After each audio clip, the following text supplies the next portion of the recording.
What is up, everybody? Welcome back to the Terrier Owner YouTube channel. Josh here with TerrierOwner.com. We appreciate you guys coming back to the channel. Today, guys, Luna and I wanted to make you a quick video that she felt was important for all of you new Jack Russell owners to understand.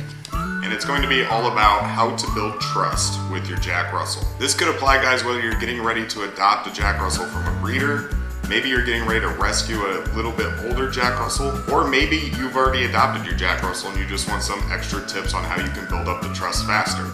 Either way, that is what this video is all about, so stick around, it's coming up next. Alright guys, if you are new to the Terrier Owner YouTube channel, be sure to give us a thumbs up on this video. It helps Luna and I out here immensely get seen by other individuals with Jack Russells on the channel and on YouTube. Subscribe to the channel if you haven't already.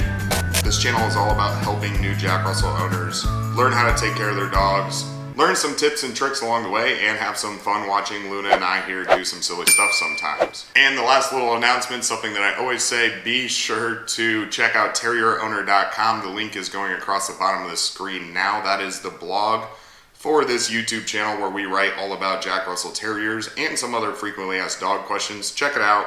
You won't be disappointed there. Otherwise, guys, let's jump into tip number one about building trust with your Jack Russell. And tip number one, guys, is start communication and socialization with your Jack Russell Terrier right away, right out of the gates, right when you get home. Let your Jack Russell get to know you. Let them get to know your family, your kids, your spouse, whoever lives in the house, other pets. Let them start exploring and get some one-on-one bonding time with everybody, not just you. For your Jack Russell to have full trust in you, they need to also be comfortable with their environment. If you're adopting from a breeder, you're typically stripping them from their brothers and sisters and their mom at that point. So it takes them a little bit of time. They have some separation anxiety and things that they're dealing with. So just get them comfortable and start that process. Plus, guys, establishing that communication early is going to start cementing that you're the pack leader with your Jack Russell. It's just a good foundation. You can start right out of the gates with your dog. So, right when you get home, regardless of the situation with the adoption, how you're doing it, start communicating and start letting your Jack Russell get comfortable with the environment. Guys, tip number two is pretty easy, and it's finding your Jack Russell's comfort zone and not pushing it.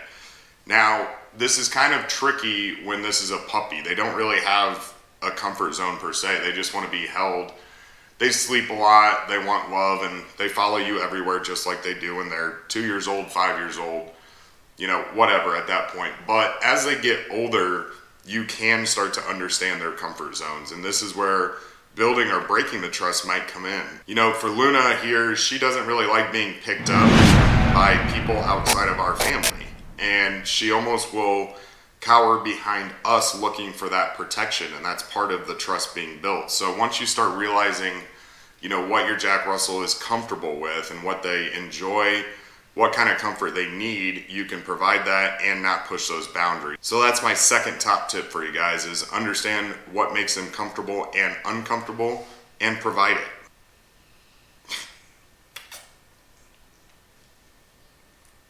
Number three, guys, is not kisses, even though it looks like it probably is. But number three, guys, is kind of like number two. And it is show your Jack Russell that you can protect them as well.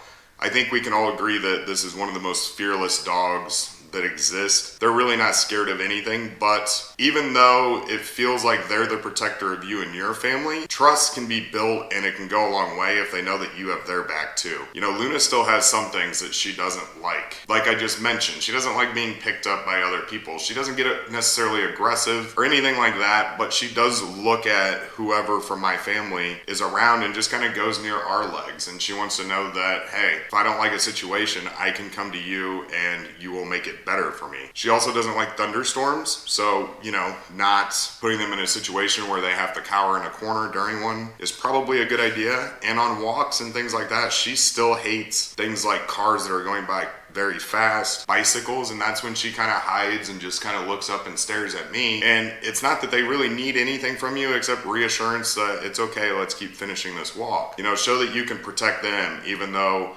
it's a well-known fact that they're the main protector of that relationship. All right, guys, number four on my list, you can start this, when you're Jack, man, she just wants to be front and center today.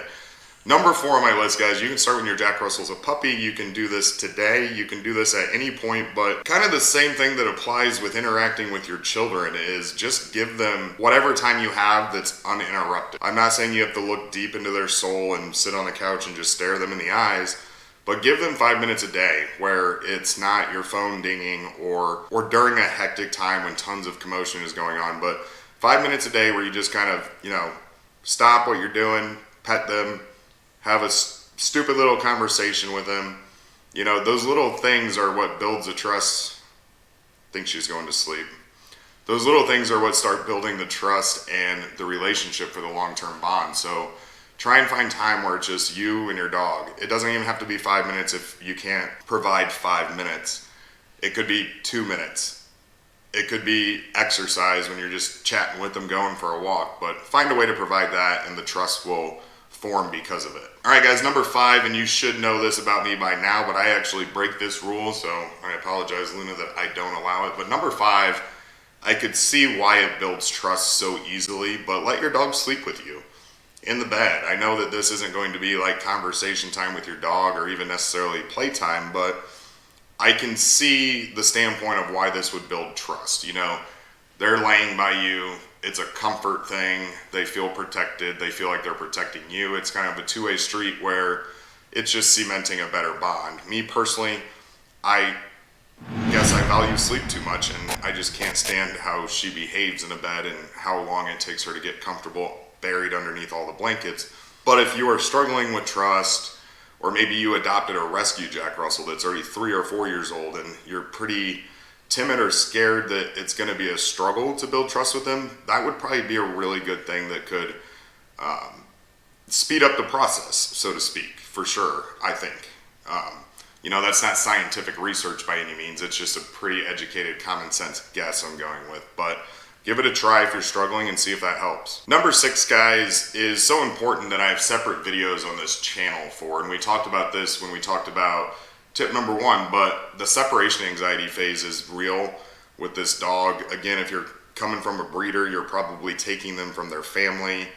They don't really know you yet, and when they get to know you, you go back to a regular work schedule or your regular life, and then they're just being left alone. So during the separation anxiety phase, you need to be patient, you need to remain calm, and make sure that you're not putting more negative attitude towards them during it, because dogs, if there's one thing that they know how to do like an expert, it's reading the room. And if your mood is reflecting poor attitude, no trust, or, no love, theirs is going to follow that. So if you want to build the trust, one of the first things you'll encounter is that separation anxiety phase with the howling and the screaming when you leave, or the chewing and the negative behaviors that are very frustrating. But it's so important that if you want that trust to cement, that you go through that phase accordingly and you understand that it's coming and that you can still provide comfort and be a good dog owner during those times. It's going to go a long way if you can act like that. Number 7, guys, is just be respectful to your dog. It kind of sums up everything we've talked about in this video so far. Be calm, use a good attitude with them, and they'll use a good attitude with you. This dog follows suit with what you're doing. They are attached to your leg everywhere you go. If you have a negative attitude or you're in a bad mood, they're not going to walk around disgruntled, but they know what's going on. If you want to play, they're going to play. If they have boundaries that you know not to cross, don't cross them. Basically, just exercise common sense with this dog, and the trust goes a long way. That goes for any dog, guys. It doesn't matter what you're adopting, but just be calm and respectful to them, the same way you want them to be towards you. I myself get frustrated with certain behaviors, right? Like when she jumps on friends and company, but the more you scold in those situations and don't use positive reinforcements, typically it doesn't really fix anything, right? So keep a calm and respectful relationship with your dog, and they're probably going to exercise that same courtesy back to you. And, guys, like I always say in these videos, I've owned 1 Jack Russell. Some of you have probably owned 10. We could have some breeders watching at this point for all I know. This channel has grown a lot, so I am by no means an expert over anybody else who could be watching. So I'm just here to give my advice because nobody else is really doing it. So drop comments below to help everybody else out on the channel. You know, your advice may go further than mine, so be sure to leave those comments about what you think would build trust with the Jack Russell Terrier. You know, interact with the community so everybody can learn, and then we all get better as dog owners in general. Again, if you haven't subscribed, consider subscribing now. It takes 2 seconds to hit the button down below. We have new videos every Sunday at 11 a.m. Central. The only way to get notified is hitting the notification bell. So if you haven't done that, be sure to do that. Guys, my descriptions on these videos down below also always have all of my recommended items for these dogs if you're getting ready to adopt soon. Those are typically either to websites like Chewy, Amazon, Petco, etc. Yes, there is a commission if you use those links. We do not care if you use them, but we want to be transparent. And guys, never forget to check out terrierowner.com. That is the blog. We put a lot of time into that as well. Go check it out. Otherwise, guys, we will see you in the next video next Sunday at 11 a.m. We appreciate you, and we'll see you soon.